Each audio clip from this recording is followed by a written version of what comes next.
Sumuko ka na lang. Kasi yun yung pinakamadaling gawin. Totoo lang, di ba? Suko ka na lang. Anytime pwede mong gawin yun eh. Kahit ngayon. Sumuko ka na lang, lahat ng progress mo, lahat ng pinaghirapan mo, lahat ng pinagsikapan mo, wala na. Yun yung pinakamadaling desisyon na pwedeng mangyari agad-agad kapag nag-decide ka ng ganun. Sumuko ka na lang.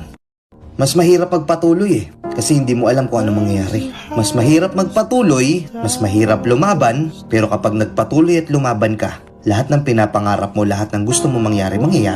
It is always the hard way. Anytime pwede ka sumuko. Sobrang daling sabihin lang nun. Sobrang daling gawin nun. Totoo, di ba? Pero susuko ka nga ba porket sinabi ko sa'yo na susuko ka? Tandaan mo, ang taong nagtatagumpay, hindi niya iniisip yung sinasabi ng iba. Kahit may mga taong magsasabi sa'yo na sumuko ka na lang. Kahit may mga taong magsasabi sa'yo na hindi mo kaya yan, wala kang mapapala dyan, iba na lang gawin mo, ganito na lang gawin mo. Kahit may mga ganong